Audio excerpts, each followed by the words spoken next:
आज आम जिसाय पुस्तक प्रथम पर्वर प्रथम पदरू आरंभ करी 9 पद पर्यंत अध्ययन करने निमंते जिबा। एही प्रथम पर्वर मुख्य प्रसंग होउछि इस्राएल जाति विरुद्ध रे ईश्वरंकर दोषारोप। एही प्रथम पर्वटी समग्र जगत प्रति ईश्वरंक डाकरा, जेपरि सेमाने इस्राएल जाति विरुद्ध रे ईश्वरंकर दोषारोप को शुणिबाकु पारंती। जिसाय भविष्यद्वक्ता एक जटिल परिस्थिति मध्य बास करुथिले। अनेक दिगरु पृथ्वी इतिहास रे यह एक संकटमय परिस्थिति थिला। पृथ्वी को दोहलाइबा भली घटना मान घटुथिला। आकस्मिक दुर्घटना और विपत्ति तथा विप्लव प्रभृति घटुथिला। सामाजिक स्तर रे मध्य वैप्लविक परिवर्तन देखा देइथिला।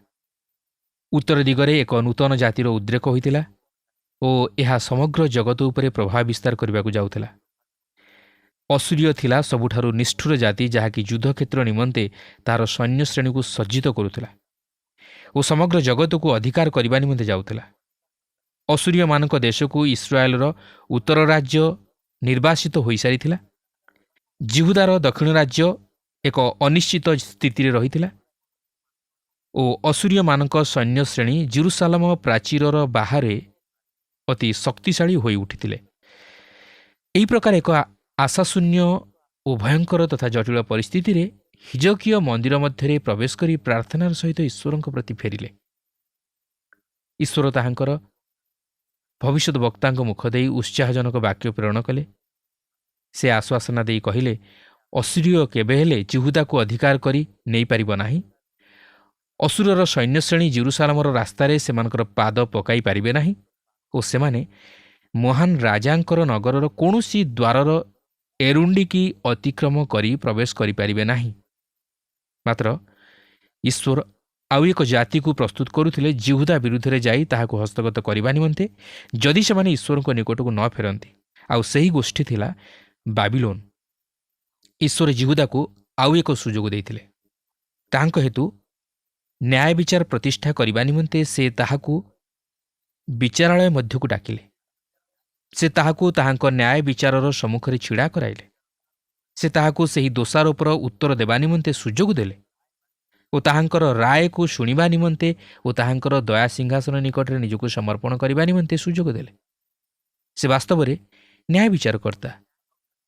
आउ से न्याय विचारकर्ता कि नुहंती ताहा देखिबा निमंते से आम्मान को विचारालय मध्य को निमंत्रण जनांती। वर्तमान एही वंशधर मानक निमंते यह अति उत्तम विषय हेबो जदि सेमाने ईश्वरंक विचारालय मध्य प्रवेश करी एही प्रकार एक चांचल्यकर दृश्य मध्य देई ईश्वरंकु ताहांकर विचारासन उपरे उपवेशन करिबार देखिबे। जगतर चिंताधारा रे ईश्वर ताहांकर विचार सिंहासनरु बहिष्कृत होई अछंती। से ताहांकर क्षमतारु ओहरी जाइछंती। से ताहांकर अधिकाररु ओहरी जाइछंती। मात्र यह ईश्वर निंदा सूचक छवि। किंतु से आज मध्य ताहांक सृष्ट जगतर नैतिक शासक। से आज मध्य ताहांक न्याय विचार सिंहासन उपरे उपविष्ट। से आज मध्य एही जगत उपरे कर्तृत्व और शासन करती। से गादीच्युत होई नाहंती। से पापर प्रतिफल भोग करने को दियंती और पाप निमंते शास्ति दियंती। जिसाय भविष्यत वक्ता केतक नियम प्रदान करती जहा उपरे ईश्वर गोष्ठी गुड़िकर विचार करती। ईश्वर गोष्ठी गुड़िक उठाती और से सेमानकु पतित कराती। एही जगतर राज्य गुड़िक आज शयतानर, मात्र ईश्वर एही समस्त उपरे कर्तृत्व करती। ईश्वर महान गोष्ठी गुड़िक उठिबा निमंते अनुमति दियंती और सेमानकु नेई व्यवहार करबा निमंते से शयतान को मध्य अनुमति दियंती। मात्र ताहांकर निरूपित समय आसी पहुंची गले से गोष्ठी गुड़िक मध्य पतित कराती। शयतान आउ ताहार कार्य साधन करि पारे ना। एपरिक ताहांकर जिहुदी लोक माने एही समस्त विषयर साक्षी। ईश्वर जे एही जगतर गोष्ठी मानक ऊपर राजत्व करती ताहांकर जिहुदी लोक माने एही घटनार साक्षी। इस्राएल संतानगण सेही सुफ समुद्र को पार हेबा समय मूसांकर जो गीतटी को सेमाने गान करथिले ताहा मो मनरे सदासर्वदा प्रतिध्वनित हुए। सेमाने एहीपरि कहती, सदाप्रभु युद्धवीर, सदाप्रभु ताहांकर नाम। हाँ, से ताहा ही अटंती। से पाप को प्रश्रय दियंती नहीं कि पाप को समर्थन करती नहीं कि अन्याय को समर्थन करती नहीं। से न्याय विचार करता। ତାହାଙ୍କଠାରେ କୌଣସି ମୁଖାପେକ୍ଷା ନାହିଁ। ଆଜି ମନୁଷ୍ୟ ନିମନ୍ତେ ଏକ ମହାନ ଭରସା ରହିଅଛି। ଯଦି ସେ ଯିଶାୟଙ୍କ ସହିତ ସ୍ୱର ମିଳାଇ କହିବ, ମୁଁ ମଧ୍ୟ ସିଂହାସନ ଉପରେ ପ୍ରଭୁଙ୍କୁ ଉପବିଷ୍ଟ ହେବାର ଦେଖିଲି। ଯିଶାୟ ପ୍ରଥମ ପର୍ବର ପ୍ରଥମ ପଦରେ ଏହିପରି ଲେଖା ଅଛି, ଆମୋସର ପୁତ୍ର ଯିଶାୟଙ୍କର ଦର୍ଶନ।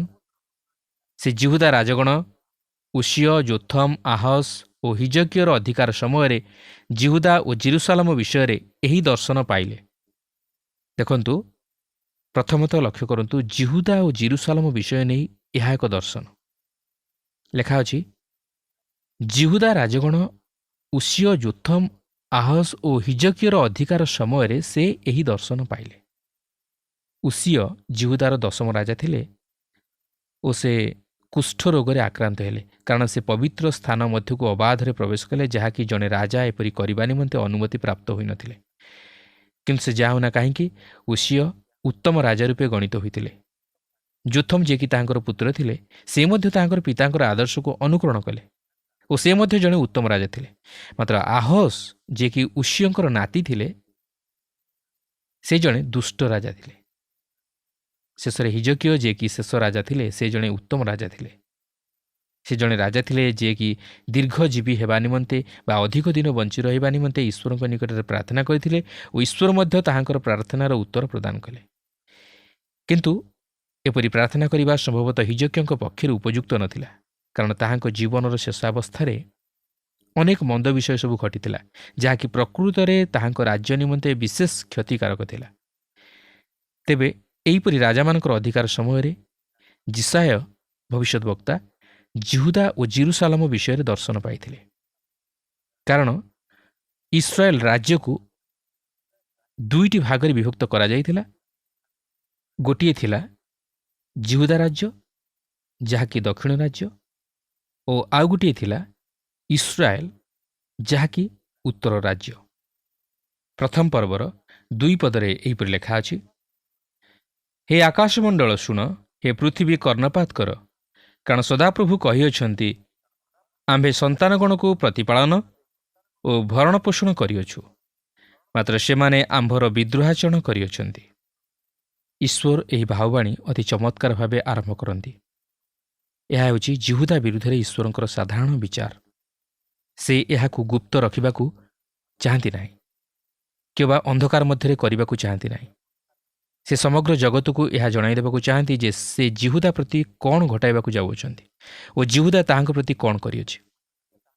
ଏହି ପ୍ରକାର ଭାଷା ଦ୍ୱିତୀୟ ବିବରଣ 32 ପର୍ବର ଆରମ୍ଭରେ ଆମେ ଲକ୍ଷ୍ୟ କରିବାକୁ ପାରୁ, ଯାହାକି ଏକ ସାମଞ୍ଜସ୍ୟତା ରକ୍ଷା କରେ। ସେଠାରେ ଲେଖା ଅଛି, ହେ ଆକାଶମଣ୍ଡଳ କର୍ଣ୍ଣ ଦିଅ, ଆମ୍ଭେ କହିବା, ପୁଣି ପୃଥିବୀ ଆମ୍ଭ ମୁଖର ବାକ୍ୟ ଶ୍ରବଣ କରୁ। ଈଶ୍ୱର ଯେତେବେଳେ ତାହାଙ୍କ ଲୋକମାନଙ୍କୁ ସେହି ମିଶ୍ର ଦେଶରୁ ବାହାର କରି ଆଣି ସେହି ପ୍ରତିଜ୍ଞାତ କିଣା ଦେଶରେ ପଦାର୍ପଣ କରାଇଲେ, ସେତେବେଳେ ସେ ସେମାନଙ୍କ ନିକଟରେ କେତେକ ସର୍ତ୍ତ ରଖିଲେ, ଯାହା ଉପରେ ଭିତ୍ତି କରି ସେ ସେମାନଙ୍କୁ ସେହି ଦେଶରେ ବସବାସ କରିବା ନିମନ୍ତେ ସୁଯୋଗ ଦେଲେ। କାରଣ ସେହି ପ୍ରତିଜ୍ଞାତ ଦେଶରେ ପ୍ରବେଶ କରିବା ଇସ୍ରାଏଲ ଜାତି ପ୍ରତି ଈଶ୍ୱରଙ୍କର ଅନୁଗ୍ରହ ଥିଲା, ମାତ୍ର ସେହି ଦେଶରେ ବସବାସ କରି ତହିଁର ଫଳ ଭୋଗ କରିବା ସେମାନଙ୍କର ବାଧ୍ୟତା ଉପରେ ନିର୍ଭର କରୁଥିଲା। ତେଣୁକରି ସେ ସ୍ୱର୍ଗ ଓ ପୃଥିବୀର ସୃଷ୍ଟ ବାର୍ତ୍ତାବାହକମାନଙ୍କୁ ଏହି ସମସ୍ତ ସର୍ତ୍ତଗୁଡ଼ିକ ପ୍ରତି ସାକ୍ଷୀ ରହିବା ନିମନ୍ତେ ଡାକନ୍ତି। କିନ୍ତୁ ବର୍ତ୍ତମାନ ଦୀର୍ଘ 500 ବର୍ଷ ପରେ ଈଶ୍ୱର କହନ୍ତି, ମୁଁ ଇସ୍ରାଏଲ ସନ୍ତାନଗଣକୁ ଲାଳନ ପାଳନ କରି ସେମାନଙ୍କୁ ବଢ଼ାଇଲେ, ମାତ୍ର ସେମାନେ ମୋ ବିରୁଦ୍ଧରେ ବିଦ୍ରୋହାଚରଣ କରିଅଛନ୍ତି। ସେ ବର୍ତ୍ତମାନ ସେମାନଙ୍କୁ ସେହି ପ୍ରତିଜ୍ଞାତ ଦେଶରୁ ବାହାର କରି ବାବିଲୋନକୁ ନିର୍ବାସିତ କରିବା ନିମନ୍ତେ ପ୍ରସ୍ତୁତ ଅଛନ୍ତି। ସେ ସେହି ସ୍ୱର୍ଗ ଓ ମର୍ତ୍ତ୍ୟର ସୃଷ୍ଟ ବାର୍ତ୍ତାବାହକମାନଙ୍କୁ ଡାକି ତାହାଙ୍କର ବିଚାର ଯେ ନ୍ୟାୟସଙ୍ଗତ ଓ ଯଥାର୍ଥ, ତହିଁର ସାକ୍ଷୀ ରହିବା ନିମନ୍ତେ କହନ୍ତି। ସେମାନଙ୍କ ବିରୁଦ୍ଧରେ ତାହାଙ୍କର ଦୋଷାରୋପ ହେଉଛି ଯେ ସେମାନେ ତାହାଙ୍କର ବିଦ୍ରୋହାଚରଣ କରିଅଛନ୍ତି। ସେମାନେ ତାହାଙ୍କର ଅବାଧ୍ୟ ହୋଇଅଛନ୍ତି, କାରଣ ସେମାନେ ଯେଉଁ ସର୍ତ୍ତରେ ସେହି ପ୍ରତିଜ୍ଞାତ କିଣା ଦେଶରେ ବସବାସ କରିବା ନିମନ୍ତେ ସୁଯୋଗ ପାଇଥିଲେ, ତାହା ଥିଲା ସେମାନଙ୍କର ଈଶ୍ୱରଙ୍କ ପ୍ରତି ବାଧ୍ୟତାର ଜୀବନ। ମାତ୍ର ସେମାନେ ଈଶ୍ୱରଙ୍କର ବାଧ୍ୟ ହେଲେ ଓ ମୋଶାଙ୍କ ବ୍ୟବସ୍ଥା ଅନୁଯାୟୀ ଯେତେବେଳେ କୌଣସି ପୁତ୍ର ପିତାର ବିଦ୍ରୋହାଚରଣ କରୁଥିଲା, ତାହାକୁ ପଥର ପକାଇ ମରାଯାଉଥିଲା। ତେଣୁ ସେମାନଙ୍କ ବିରୁଦ୍ଧରେ ଈଶ୍ୱରଙ୍କର ଦୋଷାରୋପ ଅତି ଭୟଙ୍କର ଥିଲା।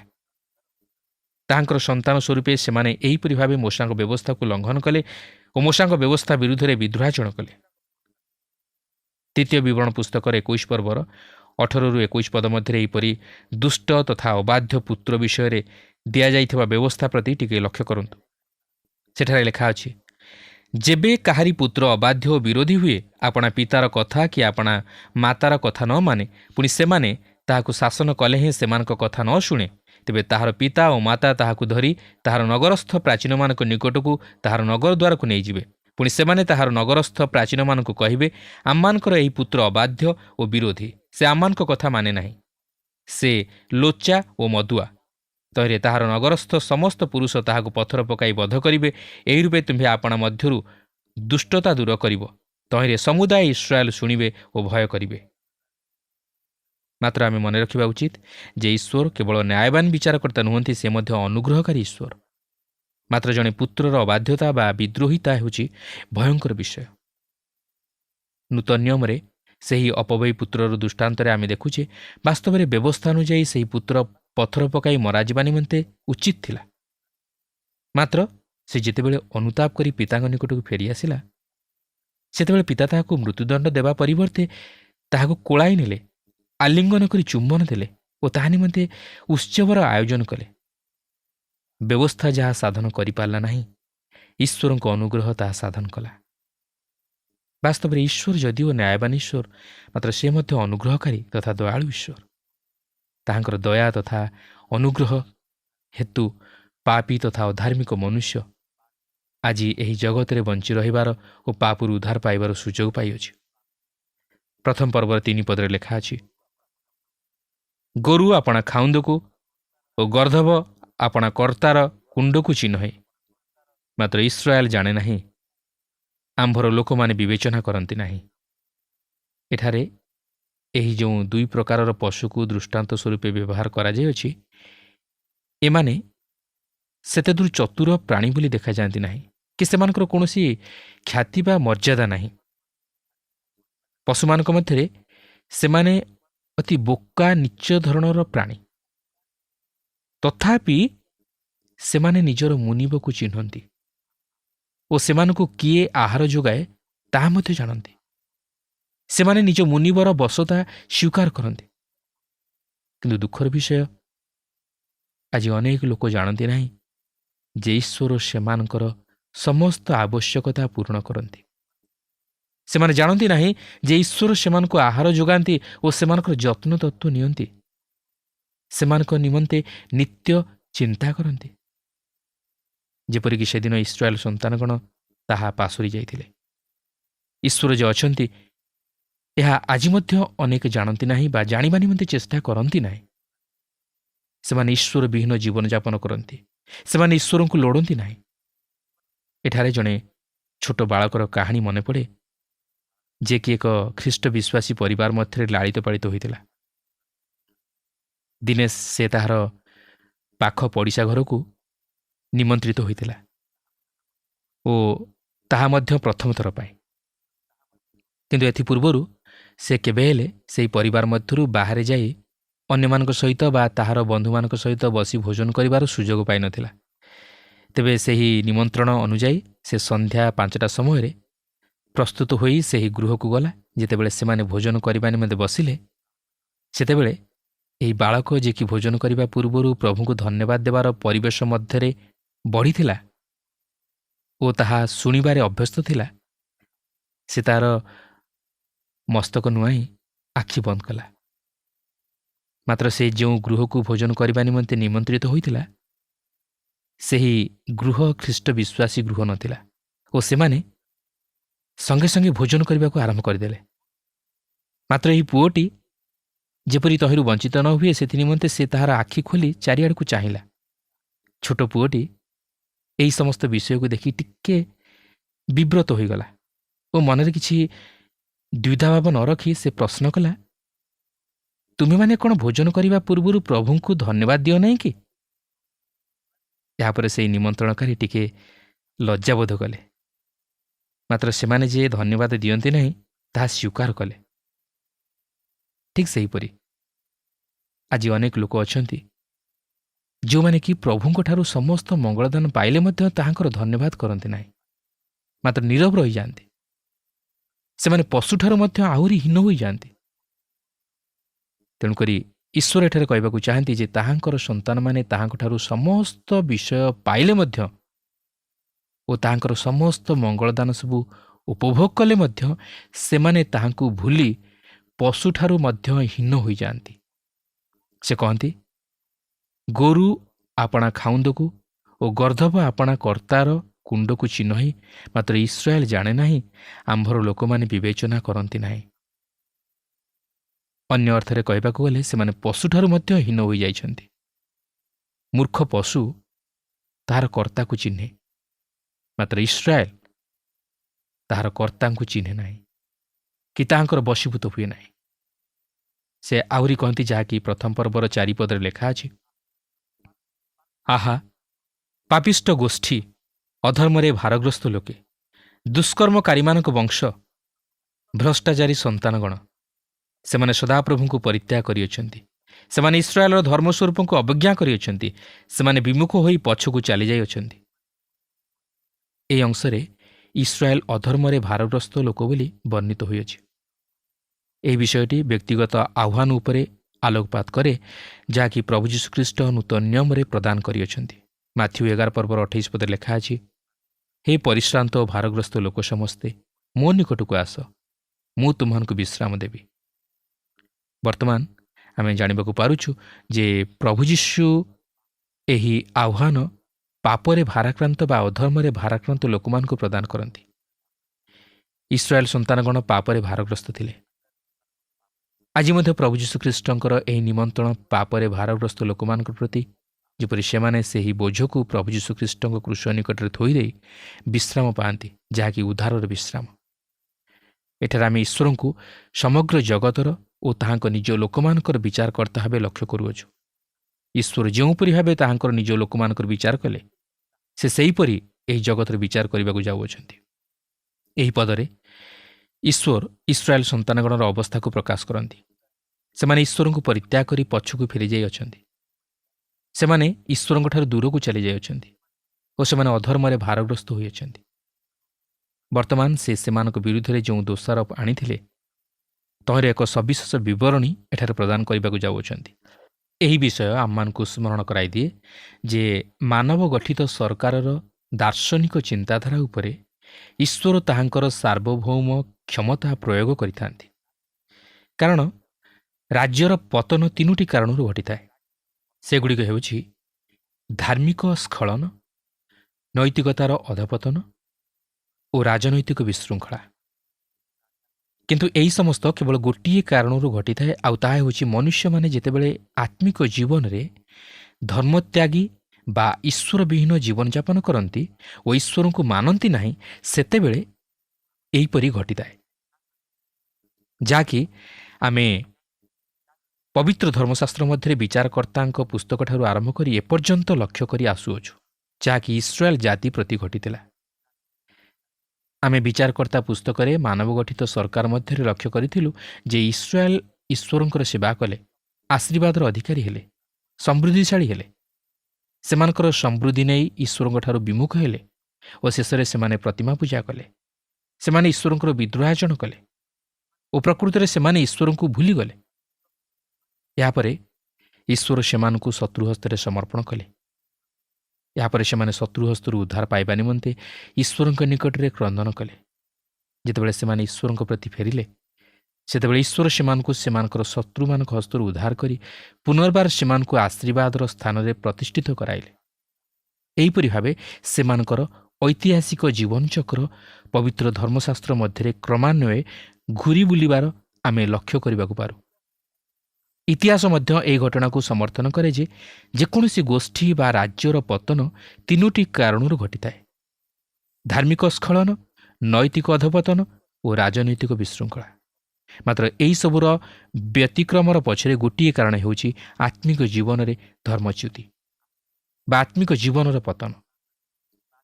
ରାଜନୈତିକ କ୍ଷେତ୍ରରେ ବିଶୃଙ୍ଖଳା ଘଟିଲେ ଆମେ ସରକାରକୁ ଦାୟୀ କରୁ, ମାତ୍ର ସମସ୍ୟାଟି ସରକାରର ନୁହେଁ, ମାତ୍ର ଆମମାନଙ୍କର ଆତ୍ମିକ ଜୀବନର ପତନ ହିଁ ସମସ୍ୟାର କାରଣ। ଜେରୁସାଲେମରେ ଯେଉଁ ସମସ୍ୟା ଦେଖାଯାଇଥିଲା, ତାହା ପ୍ରାସାଦ ମଧ୍ୟରେ ନୁହେଁ, ମାତ୍ର ଈଶ୍ୱରଙ୍କ ମନ୍ଦିର ମଧ୍ୟରେ। କାରଣ ସମସ୍ୟାଟି ସେଇଠାରୁ ଆରମ୍ଭ ହୋଇଥାଏ ଯେଉଁଠାରୁ ଆମମାନେ ଆତ୍ମିକ ଜୀବନରେ ତଳକୁ ଖସିଯାଉ ବା ଈଶ୍ୱର ବିହୀନ ଜୀବନଯାପନ କରୁ।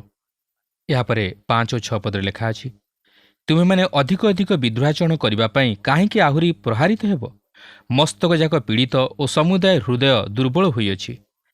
ପାଦର ତଳଠାରୁ ମସ୍ତକ ପର୍ଯ୍ୟନ୍ତ କିଛି ସ୍ୱାସ୍ଥ୍ୟ ନାହିଁ, କେବଳ କ୍ଷତ ଓ ଦାଗ ଓ ପୂର୍ଯ୍ୟପୂର୍ଣ୍ଣ ଘା। ସେସବୁ ଟିପା କି ବନ୍ଧାଯାଏ ନାହିଁ କିମ୍ବା ତୈଳ ଦ୍ୱାରା କୋମଳ କରାଯାଏ ନାହିଁ। ଈଶ୍ୱର ଏହି ଅଂଶରେ ଯାହା କହନ୍ତି ତାହା ପ୍ରକୃତିରେ ସତ୍ୟ। ନୈତିକ ଜୀବନରେ ଭ୍ରଷ୍ଟତା ଓ ରାଜନୈତିକ କ୍ଷେତ୍ରରେ ବିଶୃଙ୍ଖଳା ପରିଲକ୍ଷିତ ହୋଇଥିଲା। ମାତ୍ର ତଥାପି ଈଶ୍ୱର ସେମାନଙ୍କୁ ଧରି ରଖିଛନ୍ତି ଓ ସେମାନଙ୍କ ବିରୁଦ୍ଧରେ ଅଭିଯୋଗ ବାଢ଼ୁନାହାନ୍ତି। ଏହାପରେ 8 ଓ 9 ପଦରେ ଲେଖା ଅଛି, ପୁଣି ସିଓନର କନ୍ୟା ଦ୍ରାକ୍ଷା କ୍ଷେତ୍ରର କୁଟୀର, କାକୁଡ଼ି କ୍ଷେତ୍ରର ବସା ଅବରୁଦ୍ଧ ନଗର ତୁଲ୍ୟ ହୋଇ ରହିଅଛି। ସେନାଧିପତି ସଦାପ୍ରଭୁ ଆମମାନଙ୍କ ପାଇଁ ଅତି ଅଳ୍ପ ଲୋକ ଅବଶିଷ୍ଟ ରଖିନଥିଲେ ଆମେମାନେ ସଦମର ତୁଲ୍ୟ ହୋଇଥାନ୍ତୁ, ଆମମାନେ ହମରାର ତୁଲ୍ୟ ହୋଇଥାନ୍ତୁ। ଅନ୍ୟ ଅର୍ଥରେ କହିବାକୁ ଗଲେ, ଯଦି ସେମାନଙ୍କ ମଧ୍ୟରେ ଅବଶିଷ୍ଟ ବିଶ୍ୱସ୍ତ ଲୋକମାନେ ନଥାନ୍ତେ ତାହେଲେ ଈଶ୍ୱର ସେମାନଙ୍କୁ ସଦମ ଓ ଗମରାର ତୁଲ୍ୟ ବିନାଶ କରିଥାନ୍ତେ। ମାତ୍ର ସଦାସର୍ବଦା ଈଶ୍ୱରଙ୍କର କେହି ନା କେହି ଅବଶିଷ୍ଟ ଲୋକମାନେ ରହିଥାନ୍ତି। ଆଜି ମଧ୍ୟ ସେହିପରି ଈଶ୍ୱରଙ୍କର ଅବଶିଷ୍ଟ ଲୋକେ ଅଛନ୍ତି ଯେଉଁମାନେ କି ଖ୍ରୀଷ୍ଟଙ୍କଠାରେ ବିଶ୍ୱାସ କରି ଈଶ୍ୱରଙ୍କ ସହ ସଂଯୁକ୍ତ ଜୀବନଯାପନ କରୁଅଛନ୍ତି। ସେମାନେ ଈଶ୍ୱରଙ୍କ ଅନୁଗ୍ରହର ଅଧିକାରୀ ହୋଇପାରିଛନ୍ତି। ସେମାନେ ଈଶ୍ୱରଙ୍କ ଆଶୀର୍ବାଦର ସ୍ଥାନରେ ଅଛନ୍ତି। ଆସନ୍ତୁ, ଈଶ୍ୱର ଯେତେବେଳେ ଆମମାନଙ୍କ ପ୍ରତି ତାହାଙ୍କର ଅସୀମ ଦୟା ଓ ଅନୁଗ୍ରହ ପ୍ରକାଶ କରି ଖ୍ରୀଷ୍ଟଙ୍କ ମଧ୍ୟ ଦେଇ ଆମମାନଙ୍କ ନିମନ୍ତେ ଉଦ୍ଧାର ସାଧନ କରିଅଛନ୍ତି, ଆମେ ସେହି ଖ୍ରୀଷ୍ଟଙ୍କ ମଧ୍ୟ ଦେଇ ଈଶ୍ୱରଙ୍କ ସାନ୍ନିଧ୍ୟ ଲାଭ କରି ତାହାଙ୍କ ସନ୍ତୋଷଜନକ ଜୀବନଯାପନ କରି ନିଜ ବ୍ୟକ୍ତିଗତ ଜୀବନ ପ୍ରତି, ପରିବାର ପ୍ରତି, ସମାଜ ପ୍ରତି ତଥା ଦେଶ ପ୍ରତି ଆଶୀର୍ବାଦର କାରଣ ସ୍ୱରୂପ ହେଉ। ପ୍ରଭୁ ଆମ ପ୍ରତ୍ୟେକଙ୍କୁ ଏହି ସଂକ୍ଷିପ୍ତ ଆଲୋଚନା ମଧ୍ୟ ଦେଇ ଆଶୀର୍ବାଦ କରନ୍ତୁ।